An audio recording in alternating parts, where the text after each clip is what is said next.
কত হয়েছে দাদা? 7 টাকা। Thank you. খুচরো নেই। কোনো ব্যাপার না, আমি তো আসতেই থাকি। Next time. হ্যাঁ, সে তো জানি। কেউ রাস্তা পার করিয়ে দিন, রাস্তা পার করতে চাই। আসুন, আমি আপনাকে ওপারে পৌঁছে দিচ্ছি। সামলে, হ্যাঁ? ভগবান তোমার ভালো করুক, নয়তো আজকালকার যুগে কে কাকে সাহায্য করে। আর এমন কিছু করে দিইনি আমি। 1 মিনিট, হ্যাঁ?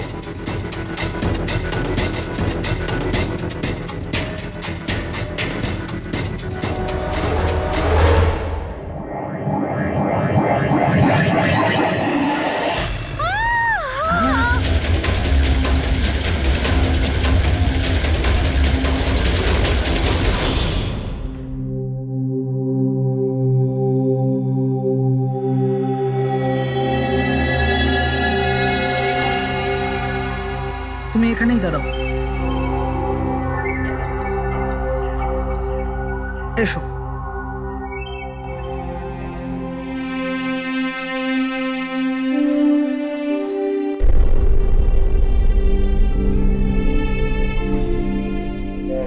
রাধিকা, ওঠো রাধিকা, দেখো তোমার বাবা এসেছে। স্যার, এটা কবে হলো, কি করে হলো? কাল রাত্রে তো একদম ঠিক ছিল আমার মেয়ে। রাধিকা ওঠো। রাধিকা ওঠো বাবা, ওঠো। আমরা বাইরে আছি। রাধিকা, রাধিকা ওঠো, দেখো দেখো আমি এসেছি। রাধিকা ওঠো।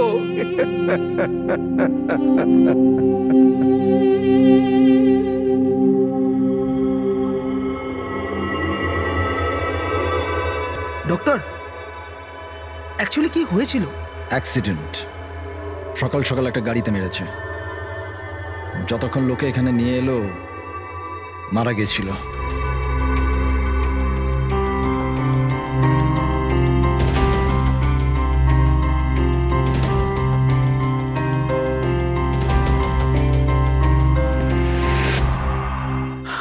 রাঘবকে নিয়ে এসো।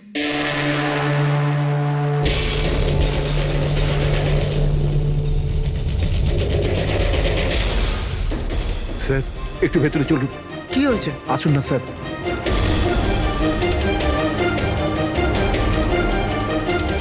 হ্যাঁ? Oh no, doctor.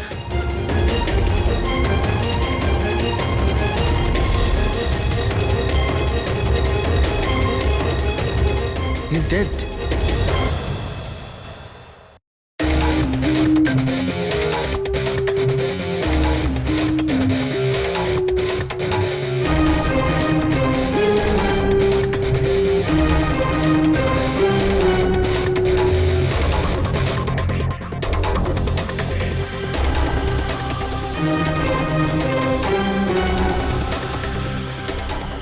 ঘর খুব বাজেভাবে ভেঙে গেছে স্যার।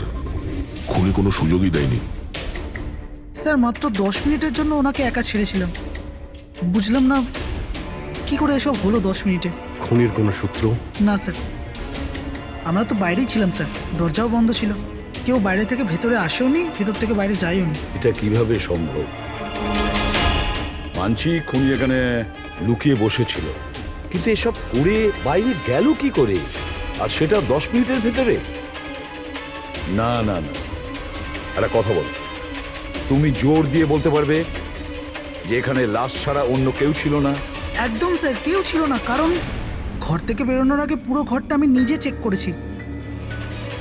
কোনো লাশ তো খুন করতে পারে না, তাহলে করলোটা কে? এটা নিশ্চয়ই কোনো মানুষেরই কাজ। খুনি কোথায় লুকিয়ে থাকতে পারে? এই রাঘব কে ছিল? একজন সাধারণ চোর ছিল, কাল রাত থেকেই লকআপে ছিল। অ্যাক্সিডেন্টে ওর মেয়ে মারা গেছিল, তাই ওকে এখানে নিয়ে এসেছিলাম। দয়া,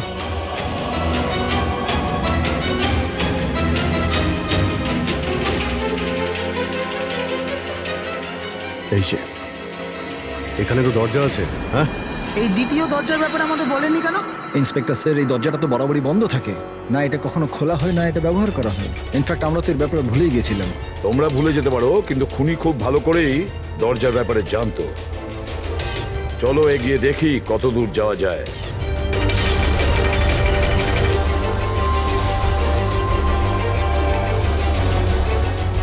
স্যার এই জায়গাটা তো সত্যি সত্যি অনেক দিন ধরেই বন্ধ পড়ে আছে মনে হচ্ছে। স্যার হ্যাঁ এই দেখুন, জুতোর ছাপ আর এই টুলের ছাপ, মনে হচ্ছে কেউ এখানে বসেছিল।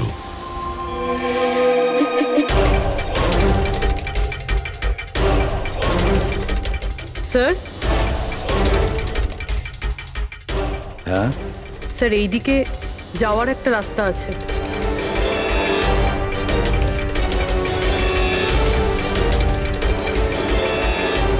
স্যার হ্যাঁ স্যার এখানে সিমেন্টের প্লাস্টারের কাজ চলছে। হ্যাঁ এই সিমেন্টটা ভিজে রয়েছে, এখানে কোনো চিহ্ন না রেখে কেউ যেতেই পারবে না স্যার। আর এত বড় লাভ কেউ দিতেও পারবে না। সেটাই তো। স্যার এরকমও তো হতে পারে যে উনি অন্য কোনো রাস্তা ব্যবহার করেছে। হ্যাঁ কিন্তু সেটা কোথায়? স্যার স্যার দরজা।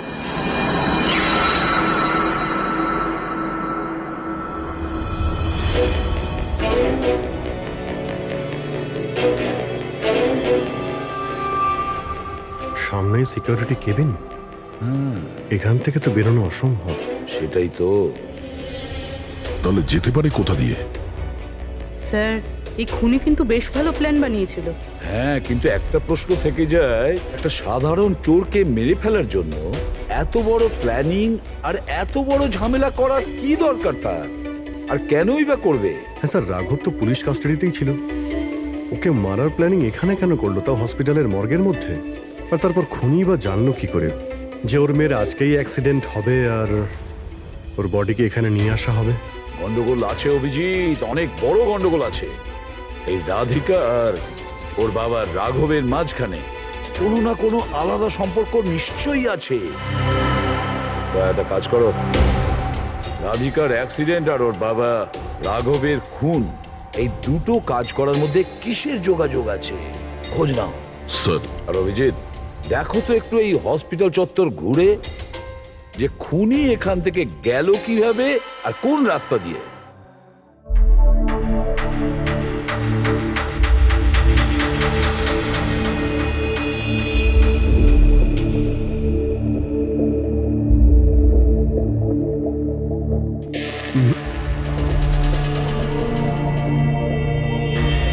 এই জানালা দিয়েই যে খুনি বাইরে বেরিয়ে এসেছে তা তো মনে হচ্ছে না। হ্যাঁ স্যার, কেননা এখানে মাটিটা তো ভেজা রয়েছে, যদি এখান থেকে লাফিয়ে বাইরে আসে তো কোনো চিহ্ন বা কিছু তো থাকতো। সেটাই তো।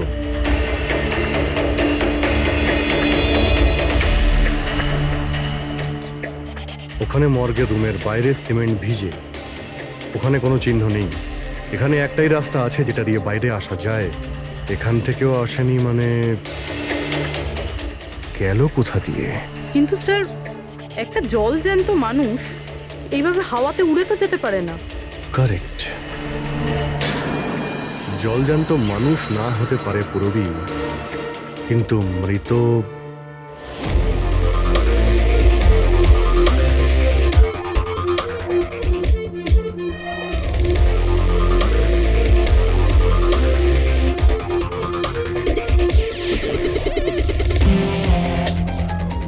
স্যার এই মেঝেতে যে জীবাণুনাশক কেমিক্যাল স্প্রে করা হয়েছে এর ওপর জুতোর ছাপ রয়েছে।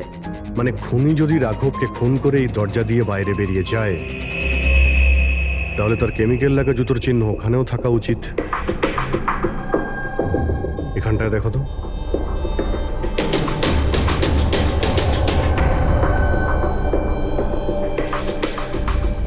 স্যার এখানে জুতোর ছাপ তো আছে, কিন্তু আমাদের জুতোর ছাপ রয়েছে, এই যে প্লাস্টিক কভার্স আমরা পরে আছি, এগুলো ছাড়া আর কোনো চিহ্ন নেই। আর কোনো চিহ্ন নেই? না। আচ্ছা, আমি যেরকম ভেবেছিলাম তেমনটাই হয়েছে। স্যার আপনি কি বলতে চাইছেন? মানে হলো খুনি এই দরজা দিয়ে বাইরে যায়নি। স্যার খুনি এই দরজা থেকে বাইরে যায়নি, মেইন ডোর থেকে বাইরে যায়নি, তাহলে বাইরে গেল কিভাবে? খুনি এই রুম থেকে বাইরেই যায়নি। এটা কি করে সম্ভব স্যার? রাঘবের মৃত্যুর পর এই রুমটা তো আমি নিজে চেক করেছি। যদি রাঘব ছাড়া এই রুমে আর কেউ ছিল তাহলে এই 8টা লাশ। Exactly my point. এখানে 8টা লাশ ছিল, 8টা। স্যার আপনি কি বলতে চাইছেন? রাঘবের খুন কোনো লাশ করেছে? হতে পারে। এই 8টা লাশের মধ্যে এখানে শুধু 5টা রয়েছে। 3টে লাশ তাদের পরিবারের লোকেরা নিয়ে গেছে। হ্যাঁ স্যার। যে লাশগুলো এখান থেকে গেছে তার ডিটেলস আমার এখনই চাই, এখনই। স্যার,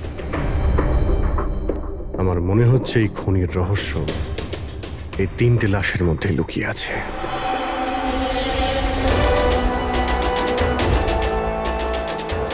ওই অ্যাক্সিডেন্টটা এখানে হয়েছিল। ওই চায়ের দোকানদারকে জিজ্ঞাসা করি, হতে পারে কিছু দেখেছে। আচ্ছা দাদা, আজ সকালবেলায় এখানে একটা অ্যাক্সিডেন্ট হয়েছিল, কিছু বলতে পারেন সেটা সম্বন্ধে? সাহেব, উনি এখানে পাশেই কাজ করতেন। উনি রোজ চা খেতে আমার এখানে অবশ্যই আসতেন। আজকেও চা খেয়ে উনি আমার এখান থেকে বেরোচ্ছিলেন, এমন সময় অ্যাক্সিডেন্ট হয়ে গেল। সাহেব, কিছু বুঝতেই পারলাম না ওই গাড়িটা কোথা থেকে এখানে এলো আর ওকে ধাক্কা দিয়ে গেল। গাড়ির নম্বরটা দেখেছেন আপনি? সাহেব, সবকিছু এত তাড়াতাড়ি হয়ে গেল, নাম্বার দেখার সুযোগই পাইনি। আচ্ছা, গাড়িটা কি ছিল দেখেছিলেন? সাদা রঙের বড় গাড়ি ছিল স্যার। ও একলা ছিল না ওর সাথে অন্য কেউ ছিল? এসেছিলেন তো একা একাই। না স্যার, ও একা ছিল না, ওর সঙ্গে আরেকটা মেয়ে ছিল যে অন্ধ ছিল, আর রাধিকা দিদি তাকে রোড ক্রস করাচ্ছিল যখন অ্যাক্সিডেন্ট হয়েছে। ওই মহিলাটা দেখতে পেতেন না? তাহলে ওরও চোট লেগেছে। কোথায় গেছে ও? সেটা তো জানি না স্যার, অ্যাক্সিডেন্টের পরেই ও উধাও হয়ে গেল। স্যার, আমার মনে হচ্ছিল যে ও নাটক করছে। প্রথমে তো ঠিকঠাকই দাঁড়িয়েছিল, তারপর দিদিকে দেখে ও সাহায্য চাইলো। এটা হতে পারে যে ওই মহিলা যে কোনোভাবেই হোক রাধিকাকে মাঝ রাস্তায় নিয়ে যেতে চেয়েছিল, সেই কারণেই ও চা খাওয়ার জন্য অপেক্ষা করছিল, আর সবাইকে ছেড়ে ও ওর কাছেই সাহায্য চেয়েছে। রাধিকা ওই মহিলাটিকে নিয়ে ডিভাইডারের কাছে যাওয়ার পরেই মহিলাটি গায়েব হয়ে গেছে। তারপরে ওই গাড়িটা রাধিকাকে মেরেছে। তার মানে এটা কোনো অ্যাক্সিডেন্ট নয়, খুন? এখন তো এরকমই কিছু মনে হচ্ছে। কিন্তু স্যার, কেউ রাধিকাকে কেন খুন করবে? সেটাই তো জানতে হবে। রাঘব আর রাধিকার এই দুজনের মৃত্যুর কারণ কিছু বুঝতে পারছি না। রাঘব, এক মিনিট, এই রাঘব জেলে ছিল, আর ওখানে ওকে কেউ মারতে পারতো না। আর রাধিকাকে মেরে রাঘবকে সেখানে পাঠিয়েছিল যেখানে ওকে মারার ব্যবস্থা করেছিল, মর্গ। এক্স্যাক্টলি। কিন্তু স্যার, রাঘব তো একটা সামান্য চোর ছিল, ওকে মারার জন্য এত বড় প্ল্যানিং? ফ্রেডি নিশ্চয়ই এই মামুলি চোরের কাছে এমন কিছু ছিল যেটা মামুলি নয়। আচ্ছা, কালকে এখানে ডিউটিতে গেছিল? আমি ছিলাম স্যার, আর আমার সাথে এই 2 কনস্টেবল। আমরা রাঘবের পুরো ডিটেলস চাই। আচ্ছা, এটা বলুন যে ওকে কোন অপরাধের জন্য গ্রেপ্তার করা হয়েছিল? আমরা ওকে গ্রেপ্তার করিনি, কাল রাতেও এখানে এসেছিল। নিজে এখানে এসেছিল? আমি স্যারের সঙ্গে টাকার কথা বলছি, তুই আমাকে ইনফরমেশনটা বল। বল। না, আমি এখন বড়বাবুকেই বলবো। এটা বল, স্যার কোথায়? তুই আমাকে বল না। না, আমি স্যারকেই বলবো। কুশল, কিসের তর্ক বিতর্ক চলছে এখানে? নমস্কার স্যার। রাঘব, তুই এখানে কি করছিস? স্যার, রাঘব বলছে ও অনেক বড় ইনফরমেশন নিয়ে এসছে। আচ্ছা, ঠিক আছে, ওর কাছ থেকে ইনফরমেশন নিয়ে নাও। কিন্তু স্যার, ও টাকা চাইছে।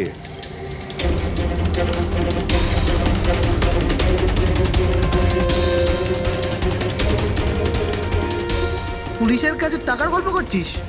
টাকা চাই? খবরটা কিছু এরকম। ঠিক আছে, টাকা দিয়ে নিয়ে নাও ইনফরমেশন। কিন্তু স্যার, ও অনেক টাকা চাইছে। পরিমাণটা শুনলে আপনিও চমকে যাবেন।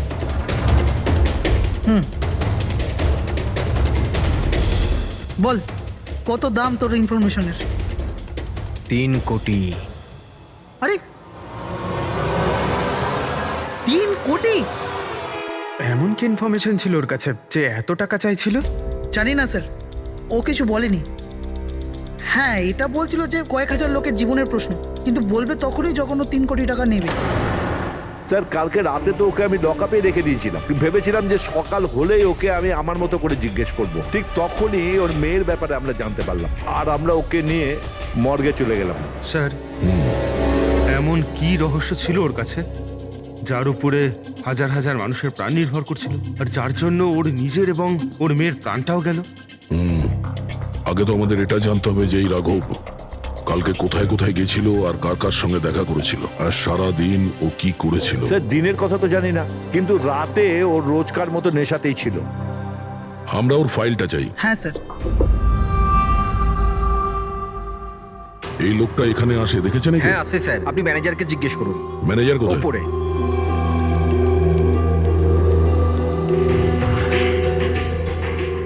ম্যানেজার? ওই দেখুন ম্যানেজার। আমরা সিআইডি থেকে আসছি। এই লোকটা কাল এখানে এসেছিল? স্যার এ তো রাঘব, এ সবসময় এখানে আসে। এই লোকটা কাল রাতে এখানে এসেছিল কিনা? হ্যাঁ স্যার, কাল রাতে এসেছিল, আর কাল মোটামুটি 11টা অব্দি এখানেই ছিল। ওর ব্যবহার কেমন ছিল? সবসময়ের মতো চিন্তায় ছিল। চিন্তিত ছিল? কিছু বলেছিল? কি কারণে চিন্তিত ছিল? জুয়া খেলে খেলে একেবারে ধারে ডুবেছিল।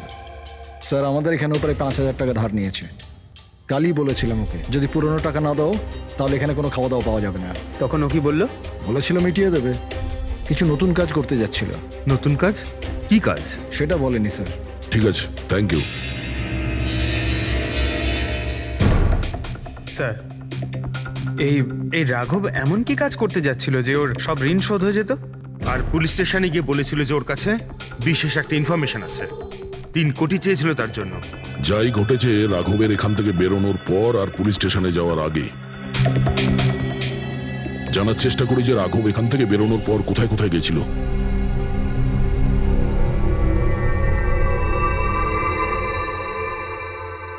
আচ্ছা, কালকে এই লোকটাকে আশেপাশে কোথাও দেখেছিলে? হ্যাঁ স্যার, যখন এখান থেকে বেরোচ্ছিলাম তখন আমি দেখেছি ওনাকে। তারপর কোথায় গেলেন আমি কিছু জানি না। আচ্ছা, এখান থেকে ও হেঁটে গেছিল না? হ্যাঁ স্যার, শুধু হেঁটেই গিয়েছিল, পুরো নেশা করেছিল। ওইদিকে কোথায় গেল স্যার? নেশা অবস্থায় হেঁটে গেছে তো বেশি দূর যায়নি। চলো দেখি। Thank you. ঠিক আছে স্যার।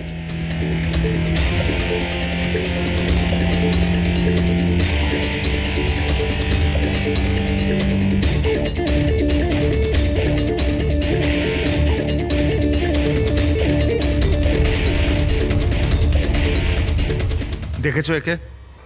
হ্যাঁ স্যার দেখেছি, একটু এগিয়ে যে গলিটা আছে না, ওখানেই যাওয়া আসা করে।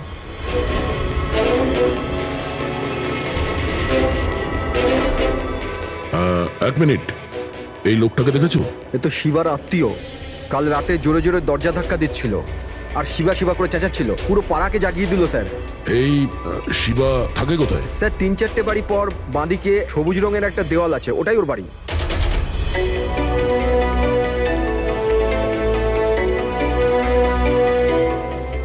তালা লাগানো আছে, খুলতে হবে। পঙ্কজ একটা কাজ করো, আশেপাশে কেউ আছে কিনা দেখো, ডাকো ওকে। আরে এদিকে এসো।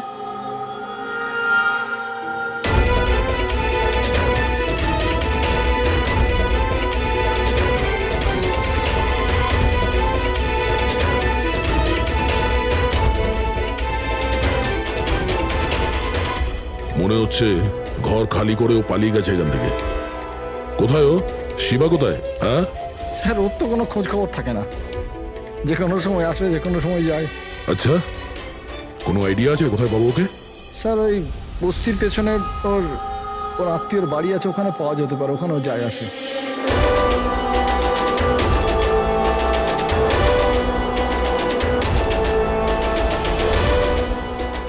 এই বাড়িটা।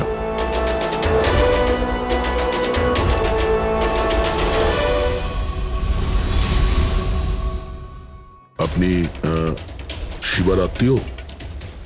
হ্যাঁ স্যার। আপনারা? এই শিবা এখানে আসা যাওয়া করে কি? হ্যাঁ স্যার, কখনো কখনো। মাঝে মাঝে। আজ আসতে পারে? বলতে পারবো না স্যার। বলতে পারবেন না? Thank you very much. এই করণের লাশ তো অরিজিনাল ছিল। এখন বাকি 2 জন, টনি আর সুনীল। এবার এদের মধ্যেই কোনো একজন আছে যে ডাবল মার্ডারের রহস্য ভেদ করতে পারে। এই টনির ডেথ সার্টিফিকেট দিয়েছে ডক্টর বিক্রান্ত।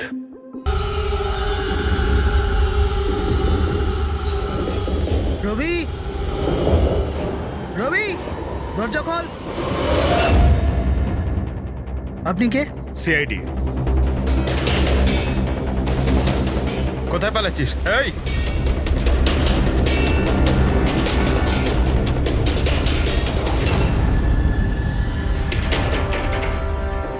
চল। স্যার আপনারা আমার পেছনে কেন পড়ে আছেন? আমি কিছু করিনি, আমাকে মারবেন না। দেখুন আমি। চুপ। এখন এটা বল, ওই রাত্রে রাঘব যখন তোর বাড়িতে এসেছিল তখন কি হয়েছিল? স্যার, আমি রাঘবকে নিয়ে গেছিলাম মালাডের কমল সোসাইটিতে। ও চুরি করতে গেছিল, তাই ও একটা বাড়িতে ঢুকে পড়লো, কিন্তু আমি জানতাম না ও কোন বাড়িতে গেছিল। আমি ওখানেই মোটরসাইকেলে ওর জন্য ওয়েট করছিলাম। কিছুক্ষণ পর ও যখন এলো তো ও অবাক হয়েছিল, বলছিল যে ভেতরে ও কিছু পেয়েছে। কি পেয়েছিল? ও ওখানে বোম। কি? আমি ওকে বলেছিলাম যে এই কথাটা আমরা পুলিশকে বলে দিই, কিন্তু স্যার ও নিজের লোভ সামলাতে পারলো না, তো ওর স্বার্থ সিদ্ধি করার চেষ্টা করলো। ব্যাস স্যার, এর বেশি আমি কিছু জানি না। যদি তুমি কিছু না করো তাহলে তুমি পালাচ্ছিলে কেন? স্যার, ওই রাঘব আর ওর মেয়ের মৃত্যুর খবর শুনে আমি ভয় পেয়ে গেছিলাম। শুধু আমার আর আমার পরিবারের প্রাণ বাঁচানোর জন্য পালাচ্ছিলাম। স্যার, হয়তো সেই জন্যই বলছিল যে হাজার হাজার লোকের জীবনের ব্যাপার। আর যদি সত্যি রাঘব ওখানে বোম পেয়ে থাকে তাহলে এটা তো খুব সাংঘাতিক ব্যাপার। অন্য কেউ ওই বোমটা পাওয়ার আগে আমাদের খুঁজতে হবে ওই বোমটাকে। কোথায় ছেড়েছিলে তুমি রাঘবকে বলো আমাদের। চলো। কমেন। ডক্টর বিক্রান্ত, হ্যাঁ বলুন। আমি সিআইডি থেকে এসেছি। সিআইডি? বসুন। না, ঠিক আছে। এই এই টনির ডেথ সার্টিফিকেট আপনি ইস্যু করেছিলেন? হ্যাঁ, আমি ইস্যু করেছিলাম। আচ্ছা, তাহলে কি টনি সত্যিই মারা গিয়েছিল? এটা কি ধরনের প্রশ্ন করছেন আপনি?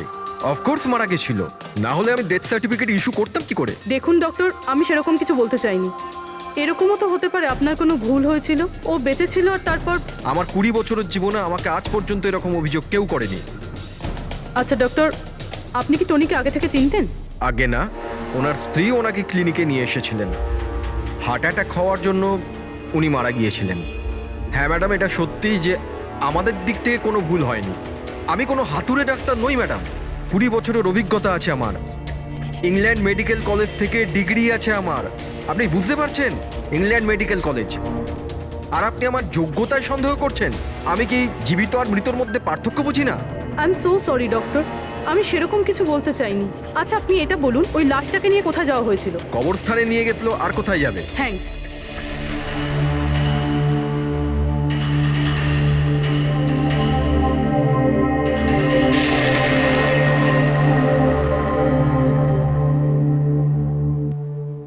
হ্যাঁ পূরবী, কি জানতে পারলে? স্যার, এই ডক্টর বিক্রান্ত যে টনির ডেথ সার্টিফিকেট ইস্যু করেছিল, এ কেমন অদ্ভুতভাবে কথা বলছিল। বলছিল যে সে তার ডিগ্রি ইংল্যান্ড মেডিকেল কলেজ থেকে পেয়েছে। England medical college? হ্যাঁ স্যার। স্যার, এই নামের তো কোনো কলেজ নেই, আমি ইন্টারনেটেও চেক করেছি। তাহলে আমাকে এরকম কেন বললো? আমার মনে হচ্ছে ও কিছু লুকোচ্ছে। স্যার, আমারও তাই মনে হয়। আমি একটা কাজ করছি, আমি খোঁজ নিচ্ছি। দেখো, এই কেসটা কিন্তু খুব বিপজ্জনক, বুঝেছো? তুমি একা কিছু করতে চেও না। তুমি তোমার লোকেশন পাঠাও, আমি এক্ষুনি যাচ্ছি। ওকে? ঠিক আছে স্যার।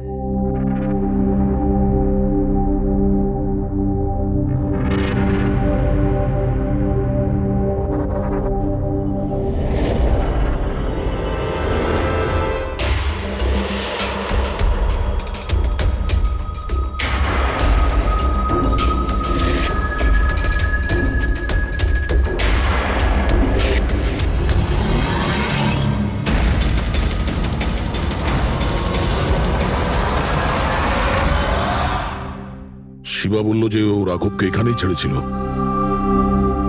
এখানে আশেপাশে কোথাও জিজ্ঞাসা করিনি? আপনাদের যা যা সাজেশন আছে আমাদের বলতে পারেন। মনে হচ্ছে কোনো মিটিং চলছে ভেতরে। হ্যাঁ, সেটা একটু দেখে নেওয়া বাড়িয়ে যেত। নিলে। এক্সকিউজ মি, আমরা সিআইডি থেকে আসছি। আপনার কাছে কিছু জিজ্ঞাসাবাদ করব। রাঘব নামের আপনাদের মধ্যে কেউ একে দেখেছেন? না স্যার। কাল রাত আপনাদের মধ্যে কারোর বাড়িতে চুরি হয়েছে? কাল আই ডোন্ট থিঙ্ক সো। কিন্তু আপনারা এখানে কি করছেন? দেখুন, আমাদের কাছে পাকা খবর আছে যে এই লোকটা আপনাদের মধ্যে কারোর একজনের বাড়িতে চুরি করেছে। স্যার, যদি আমাদের মধ্যে কারোর বাড়িতে চুরি হয়ে থাকে তাহলে আমরা জানতাম না নাকি? জানতে পারতেন, কিন্তু আপনারা যদি আমাদের মিথ্যে কথা বলেন তাহলে আমরা জানবো কি করে? আমাদের আপনাদের সবাইয়ের ঘরের তল্লাশি নিতে হবে। নিতিন বাবু, let's cooperate with CID. Sir, আপনারা তল্লাশি নিতে চান, আপনারা করুন তল্লাশি, আমাদের কোনো প্রবলেম নেই। ঠিক আছে। মনে হচ্ছে তল্লাশি করে কোনো লাভ হবে না। বোম এখান থেকে সরিয়ে দেওয়া হয়েছে। এতক্ষণে বম হয়তো টার্গেটে পৌঁছেও গেছে। তাহলেও এদের মধ্যে কেউ না কেউ মিথ্যে কথা বলছে। একটা কাজ করো, এদের সবার ডিটেলস বার করো। বোম না হোক, বারুদ কিংবা অন্য কোনো প্রমাণ নিশ্চয়ই পাবো। আমাদের কাছে সময় খুব কম, তাড়াতাড়ি করো।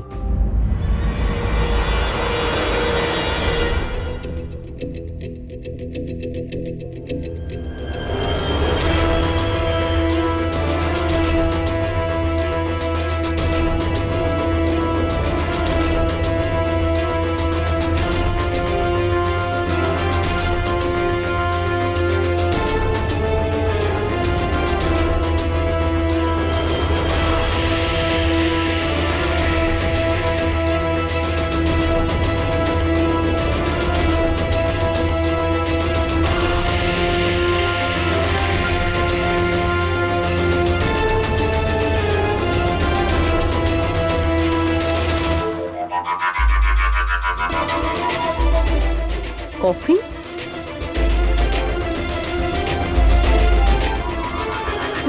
টনির লাশ এখানে?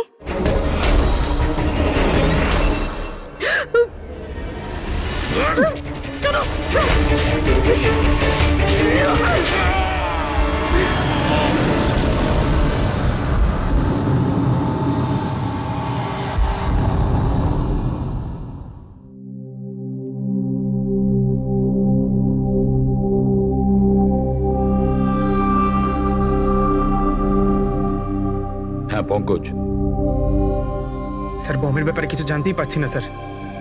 যে কটা লোককে আমরা সন্দেহ করছি না, প্রত্যেকটা লোকের ঠিকুজি খুঁজে বের করো খুব ভালো করে। হ্যাঁ দা, এই ব্যাপারে কিছু খুঁজে পেলে?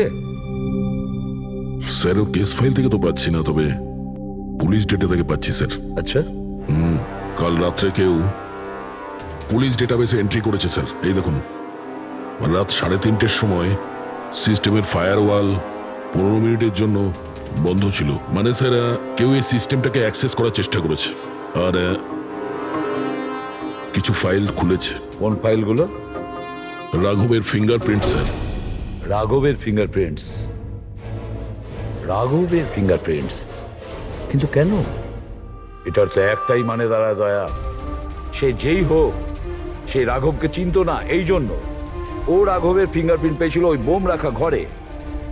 সেই ফিঙ্গারপ্রিন্ট পুলিশের ডাটাবেসকে হ্যাক করে ওর ফিঙ্গারপ্রিন্টের সঙ্গে ম্যাচ করে দেখা হয়েছে। রাঘবের ব্যাপারে ওরা পুরোটাই জানতে পেরেছে, রাঘব দেখতে কেমন, কি কাজ করে, আর সেখান থেকে ওরা জানতে পারে যে রাঘব জেলে বন্দী হয়ে আছে। ওদের যে করেই হোক রাঘবকে জেল থেকে বের করতে হতো। এই জন্য রাঘবের নিরীহ সন্তান রাধিকাকে ওর অ্যাক্সিডেন্ট করিয়ে দিয়েছে। ও জানতো যে পুলিশের লোকেরা রাঘবকে নিয়ে রাধিকার কাছে আসবে তার মেয়েকে দেখানোর জন্য। নিজের সন্তানকে দেখতে রাঘব নিশ্চয়ই আসবে, আর তারপরে সুযোগ পেতেই রাঘবকে মেরে ফেলেছে। এরা খুব সাংঘাতিক লোক দয়া, ওরা এতটাই বিপজ্জনক পুলিশের ডাটাবেস পর্যন্ত হ্যাক করতে পারে। বাস স্যার একবার এটা জানতে পারি যে মর্গে রাঘবের খুন কে করেছে, তাহলেই। হ্যাঁ অভিজিৎ বলো। দয়া, পুরবীর একটা খুব বড় বিপদ হয়েছে, ওকে ফোনে পাচ্ছি না, ওকে খুঁজতে হবে। কি?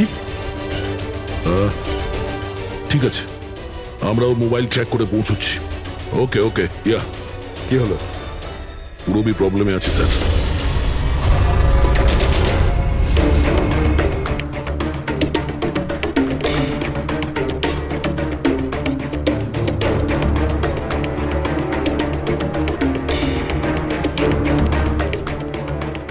লোকেশন তো এটাই বলছে। চলো।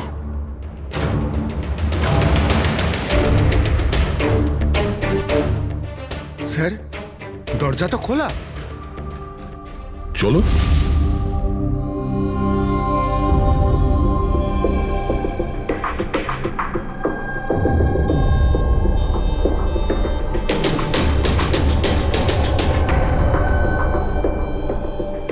এখানে তো কেউই নেই।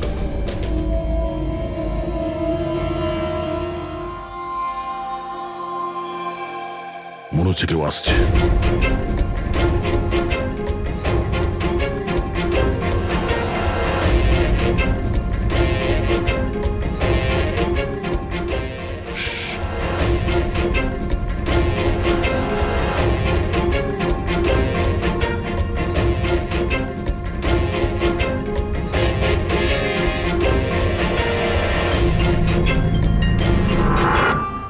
অভিজিৎ, তুমি? আমি পুরবীর মোবাইল ট্র্যাক করে এখানে এসেছি। পুরবী কোথায়? পুরবী তো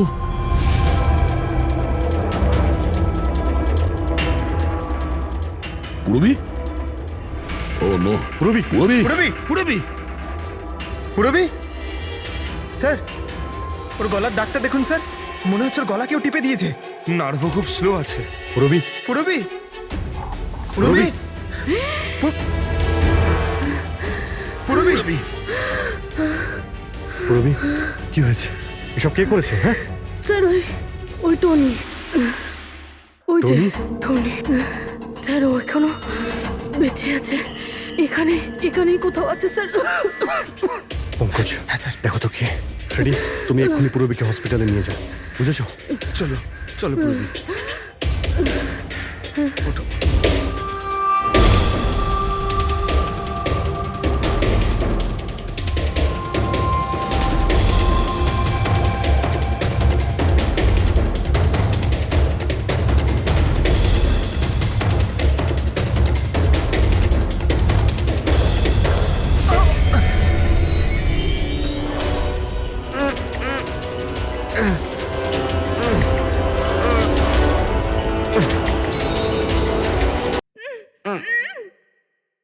আমার স্বামী। ভয় পাবেন না, আমরা সিআইডি থেকে।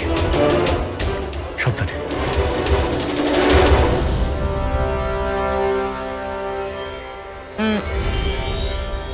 আপনি কে? আমি ডক্টর বিক্রান্ত।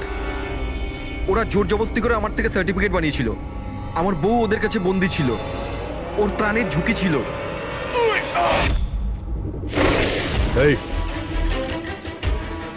এসব কি হচ্ছে কি? হ্যাঁ, এতক্ষণ তো লাশটা মিথ্যে ছিল। যদি সত্যি কথা না বলো না, তোমাদের দুজনকে জীবন্ত পুঁতে ফেলবো। না স্যার, আমি বলছি স্যার, আমি বলছি। তুই অন্ধ হওয়ার নাটক করেছিলি যাতে এই টনি রাধিকাকে মারতে পারে। বস, পুরবী কেমন আছে? স্টেবল, হসপিটালে অবজারভেশনে আছে। গুড। রাধিকার খুনের রহস্যটা তো বুঝতে পারলাম। এটা বলো যে রাঘবকে কি করে মারলে তোমরা? ওই মর্গে কি করে ঢুকলে তোমরা? আর লাশ হওয়ার অ্যাক্টিং কি করে করলে? অ্যাক্টিং ছিল না দা, ও সত্যিই মরে গেছিল। কি কি ঠিক বলছি তো? প্রথমে তুমি মরে গেছিলে, তারপর বেঁচে উঠে তুমি রাঘবকে খুন করে দিলে, রাইট? আরে সালুকে কি বলছো সব? মরে গেছে, বেঁচে উঠেছে, আবার বেঁচে উঠছে। আমি ঠিক বলছি বস। পুরবীর গলাটা টেপার সময় এর হাত থেকে কিছু কেমিক্যালস পুরবীর গলায় লেগে যায়। আমি ওগুলো টেস্ট করেছি। ওটা এক ধরনের টক্সিন, যেটা খুবই রেয়ার, দুর্লভ সমুদ্রের মাছের মধ্যে পাওয়া যায়। এই সামুদ্রিক মাছ নিজেদের প্রাণ বাঁচানোর জন্য এই টক্সিনের ব্যবহার করে। কিছুক্ষণের জন্য একে দেখে মনে হবে যে মারা গেছে, কিন্তু আবার বেঁচে ওঠে। এও সেই টক্সিনই ব্যবহার করেছে। এও কিছুক্ষণের জন্য মারা গেছিল। আর এই টক্সিনটা এমন অদ্ভুত জিনিস যে কেউ একে ধরতে পারে না। মানুষের হার্টবিট একদম বন্ধ হয়ে যায়। দেখে মনে হয় যেন মানুষটা মরেই গেছে। এই কাজটাই এ করেছে। প্রথমে মারা যায় আর তারপরে বেঁচে উঠে রাঘবকে খুন করে। কে ঠিক বলেছি? Correct sir. তুমি ওদেরকে মারলে কেন? আমি টাকা পেয়েছিলাম স্যার। ইন্টারনেট থেকে কেউ আমাকে হায়ার করেছিল রাঘব আর রাধিকাকে মারার জন্য। বম কোথায়? বম কোথায় আমি জানি না স্যার। কে হায়ার করেছে তোমাদের? আমি এর আগে কোনোদিন দেখা করিনি স্যার। ও আমাকে একটা বিল্ডিংয়ে রেকি করার কথা বলেছিল, যেটাকে ওড়াতে চাইছিল। কোন building? DT pharma company limited.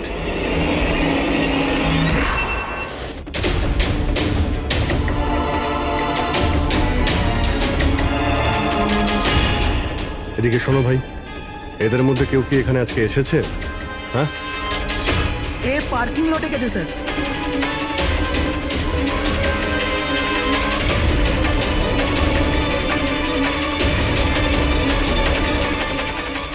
Sir, এই পার্কিং লটটা তো অনেক বড়। বম খুঁজতে তো কয়েক ঘন্টা লেগে যাবে। আর যদি এখানে ব্লাস্ট হয় স্যার, তাহলে অনেক লোক মারা যাবে। কিন্তু ওই বোমটা কোথায়? তাড়াতাড়ি খুঁজতে হবে বোমটা। একটা কাজ করো পঙ্কজ, ফেডরিক, তোমরা ওই দিকটা যাও, আমরা এই দিকটা দেখছি। খুব ভালো করে দেখো।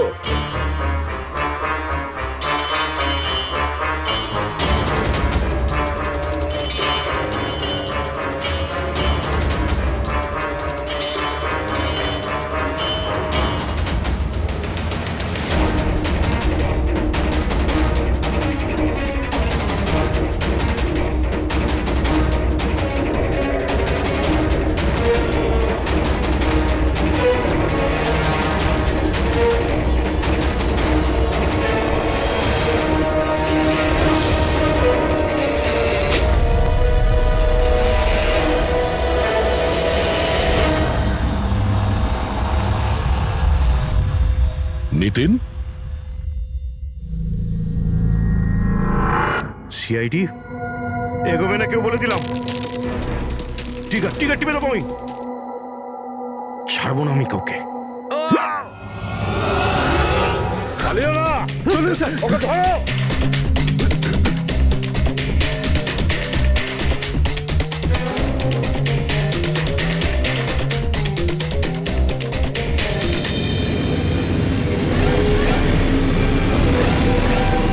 খেলা শেষ।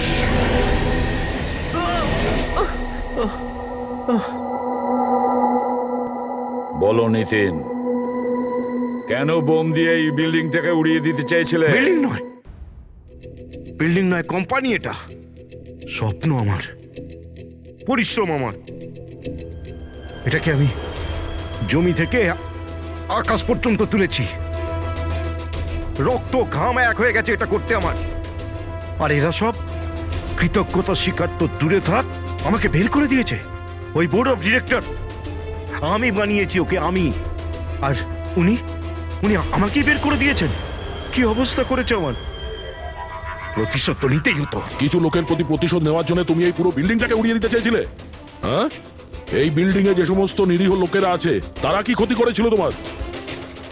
রাঘব আর তার মেয়েরও প্রাণ নিয়েছো তুমি, আর তারপরেও এই বিল্ডিংটাকে প্ল্যান করে শেষ করতে চেয়েছিলে। কঠোর থেকে কঠোরতম শাস্তি